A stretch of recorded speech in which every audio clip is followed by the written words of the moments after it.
নিমতলি গ্রামে এক বুড়ি বাস করত, যার একমাত্র নাতনি সুমি ছাড়া আর কেউ ছিল না। বুড়িটি বাড়িতে কিছু হাঁস মুরগিও পালতো, আর সেগুলো ডিম বিক্রি করে বুড়িও তার নাতনি সুমির খাওয়া দাওয়া চলতো। সুমি, ও সুমি, সব কটা মিলিয়ে তো মাত্র 2 হালি ডিম হয়েছে। এগুলো তুই একটু বিক্রি করে আয় দেখি, আর বিক্রি করে আসার পথে কটা চাল কিনে নিয়ে আসিস, কেমন? ঠিক আছে ঠাকুমা। এরপর সুমি সেই ডিমগুলো বাজারে বিক্রি করতে যায়।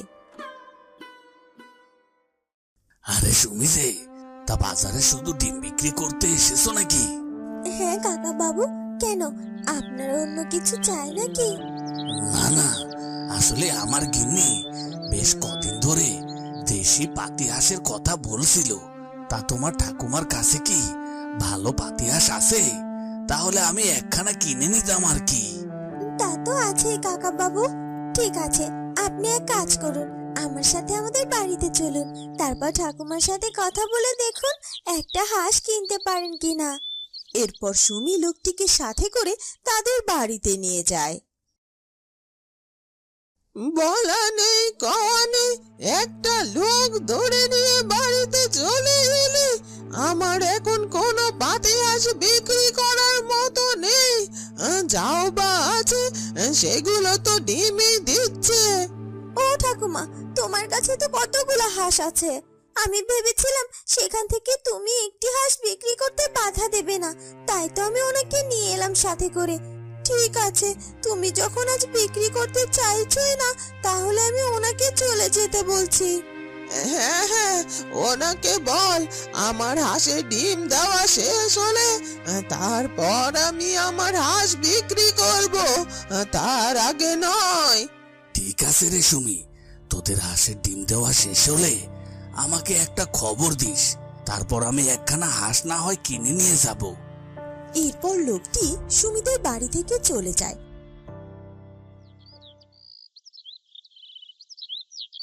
এর বেশ কিছুদিন পর বর্ষার বৃষ্টি বাদল শুরু হয়ে যায়, আর সুমিদের হাঁসের ডিম দেওয়াও শেষ হয়ে যায়। ঠাম্মা, এবার তো হাঁসের ডিম দেওয়া শেষ হয়েছে, তাহলে ওই লোকটিকে একবার খবর দেই কেমন? তিনি যে একখানা হাঁস কিনবে বলে বসে আছে। হ্যাঁ হ্যাঁ, সে লোককে তুই খবর দিস আর যাই করিস, আজ একখানা হাঁস আমাদের 2 বুড়ি নাতনির জন্য রান্না করবি, কেমন? বাবা, তোমার আবার হাঁসের মাংস খেতে ইচ্ছে করছে নাকি? হ্যাঁ রে, বাইরে দেখতে পাচ্ছিস না বর্ষার বৃষ্টি বাদল কিভাবে মুষলধারে পড়ছে, আর আর এমন দিনেই তো গরম গরম হাঁসের ঝোলের সাথে গরম গরম ভাত খেতে মজা রে। বর্ষার দিনে হাঁসের ঝোল, ভাবলেই কেমন জিভে জল চলে আসে রে। ঠিক আছে ঠিক আছে, তোমায় আর জিভে জল ফেলতে হবে না ঠাম্মা। এরপর তো বর্ষার জলের সাথে সাথে তোমার জিভের জল আমি ফেরাতে পারবো না দেখছি। তার চেয়ে বরং আমি তোমায় আজ হাঁসের ঝোলই রান্না করে দেবক্ষণ, কেমন? তার আগে একবার ওই লোকটিকে খবর দেই, তিনি এসে একখানা হাঁস কিনে নিয়ে যাক। এরপর সুমি সেই লোকটির কাছে একটা হাঁস বিক্রি করে, এবং তারপর সেই হাঁস বিক্রি করার টাকা দিয়ে চাল ডাল সবকিছু কিনে বাড়িতে নিয়ে আসে। তারপর দুপুরে সে গরম গরম ভাতের সাথে গরম গরম হাঁসের ঝোল রান্না করে। তারপর বুড়ি আর নাতনি একসাথে খেতে বসে।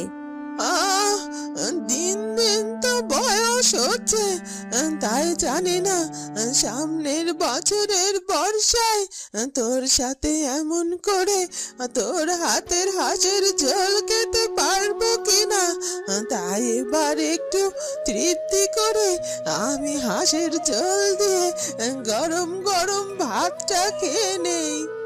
ঠাকুমা, এভাবে বলো না তো, তুমি এভাবে বললে যে আমার বড্ড কষ্ট হয়। ছোটবেলা থেকে বাবা মা ছেড়ে যাওয়ার পর থেকে তো তুমি আমার সব, আর বিধাতার কাছে প্রার্থনা করি আমি যেন সারা জীবন তোমায় এমন পাশে পাই।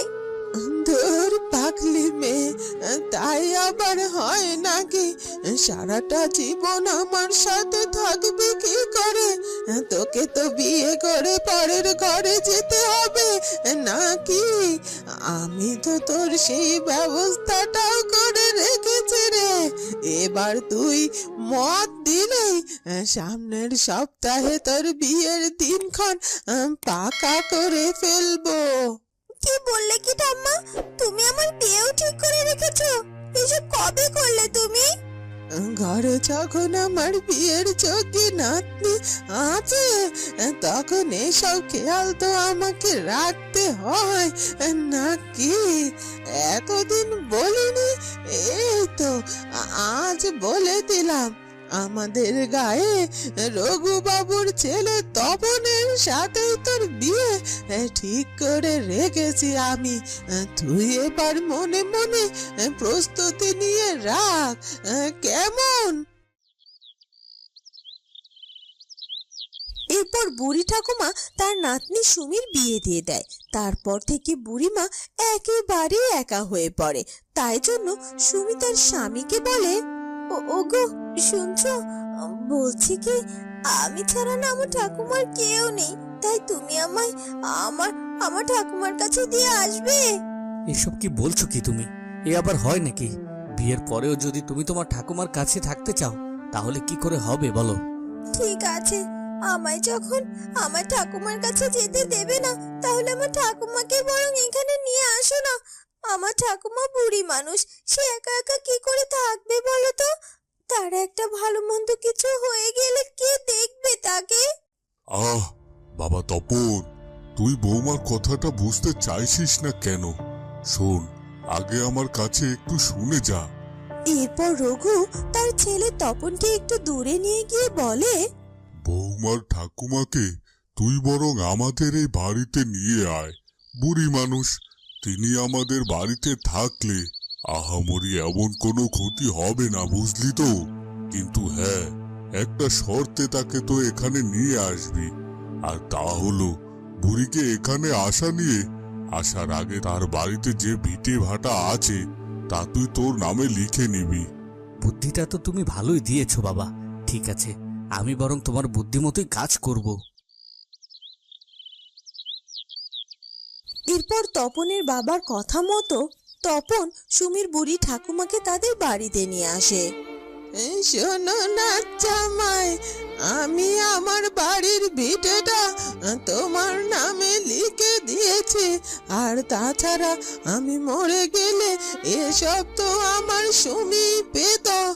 তাই আগে থেকে তোমাদেরকে আমি আমার জিনিসটা বুঝিয়ে দিলাম, আর এতে কোনো আমার আপত্তি ছিল না গো। বেশ বেশ, তা ভালো করেছেন। এবার থেকে আপনি আপনার নাতনির সাথে এখানেই থাকুন। তবে আপনি আপনার এই হাঁস মুরগিগুলোকে কেন এখানে নিয়ে এসেছেন বলুন তো? না জামাই, এগুলো আমি কোথায় রেখে আসতাম বলো তো? এগুলো নিয়ে এলাম, দেখো তোমার যদি কোনো কাজে লাগে। কাজে আর কি লাগবে সুমি, তুমি এগুলোকে এক একদিন এক একটা করে রান্না করো, কেমন? এ কথা বলে সুমি স্বার্থপর স্বামী ঘর থেকে বেরিয়ে যায়। তোর স্বামী এগুলো কি বলে গেল রে দিদি ভাই? এক একদিন এক একটা করে খেলে তো আর কিছুই বাকি থাকবে না। আসতে ভরসায় ভেবেছিলাম তোর হাতের হাঁসের ঝোল খেয়ে তবেই মরবো, তার কপালে হয়তো বা জুটবে না রে। তুমি এসব বলো না তো ঠাকুমা, তোমাকে মরতে হবে না। আর আসছে বর্ষে আমি তোমায় কথা দিচ্ছি, তোমায় আমি গরম গরম হাঁসের ঝোল রেঁধে খাওয়াবো, কেমন? এরপর বেশ অনেকগুলো দিন কেটে যায়। সুমি তার শ্বশুর বাড়িতে স্বামীর কথা মতো তার ঠাকুমার সব হাঁস মুরগিগুলো এক একদিন এক একটি করে রান্না করতে থাকে। তারপর নতুন করে আবার বর্ষার দিন আসে। ওগো শুনছো, বলছি তুমি বাজার থেকে একখানা হাঁস নিয়ে আসবে গো। আমার ঠাকুমা না হাঁসের মাংস খেতে খুব ভালোবাসে, আর এই বর্ষার দিনে হাঁসের ঝোল খেতে তো খুব ভালোও লাগে। তাই তুমি যদি একখানা হাঁস এনে দিতে, আমি তাকে নিজের হাতে একটু হাঁসের ঝোল রান্না করে খাওয়াতাম। বুড়ির শখ কত, এই বুড়ি বয়সে এসেও খাওয়ার স্বাদ যেন মেটে না। একে তো নাচ জামাইয়ের ঘাড়ে বসে খাচ্ছে, তারপর তার আবার কিনা হাঁসের ঝোল খাওয়ার স্বাদ হয়। এইভাবে কেন বলছো তুমি? আমার ঠাকুমা এসব শুনতে পেলে তো বড্ড কষ্ট পাবে গো। তে আমার কি, আমি এখানে ভুলটা কি বলেছি শুনি? ভুল তুমি কিছু বলনি, ভুল তো করেছি আমি আর আমার ঠাকুমা। তোমায় মানুষ ভেবে আমরা ভুল করেছি। তোমায় তোমায় এক বাক্যে এক কথায় আমার ঠাকুমা আর যতটুকু সম্পদ ছিল সবটুকু তোমাকে দিয়ে দিয়েছে। আর তারপর তার পেলে পুষে বড় করা হাঁস মুরগিগুলো এতদিন তো মন ভরে ভরে একটা একটা করে খেয়েছো। আর তার পছন্দের জন্য একখানা হাঁস এনে দিতে বলেছে দেখে তুমি আমায় এত কথা শোনালে। কি দিদি ভাই, তুই আমার জন্য না জামাইয়ের সাথে ঝগড়া করছিস? ছি ছি ছি ছি, তোকে কি আমি এই শিক্ষা দিয়েছি নাকি? তুমি চুপ করো ঠাকুমা, তোমার শিক্ষার কোনো অমর্যাদা আমি করছি না, বরং এই অমানুষের অমানুষত্বটা মুখ বুঝে সহ্য করলেই তোমার শিক্ষার অপমান হবে। চলো ঠাকুমা, এক্ষুনি তোমায় নিয়ে আমি এ বাড়ি থেকে বেরিয়ে যাব। আমি আর এক মুহূর্ত তোমায় নিয়ে এখানে থাকতে চাই না। এসব এসব কি বলছিস কি তুই দিদি ভাই? বাড়ি থেকে বেরিয়ে কোথায় যাবি? আমার ভিটে বাড়িটুকু যে আমি তোর বরের নামে লিখে দিয়েছি, সে কথা কি তুই জানিস না? আর এখন তুই আর আমি এখান থেকে বেরিয়ে কোথায় গিয়ে থাকবো বলতো? প্রয়োজন হলে আমি একাই এখান থেকে চলে যাব। বুড়ি মানুষ, যেখান থেকে হোক আমার আমার খাওয়া দাওয়া চলে যাবে। তুই তুই এখানেই থাক, তোকে আমার সাথে যেতে হবে না। না না না না ঠাকুমা, তোমাকে আর কিছুতেই আমি একা ছেড়ে দিতে পারবো না। আর তাছাড়া দরকার হলে আমরা গাছতলায় গিয়ে থাকবো, তবু এমন একখানা অমানুষের সাথে আমি সংসার করব না ঠাকুমা। এ কথা বলে সুমি তার ঠাকুমার হাত ধরে বাড়ি থেকে বেরিয়ে যেতে চায়। তখনই সুমির স্বামী তপন বলে ওঠে, আমায় তুমি ক্ষমা করো সুমি, আমার ভুল হয়েছে, আমি আমার ভুল স্বীকার করে দিচ্ছি।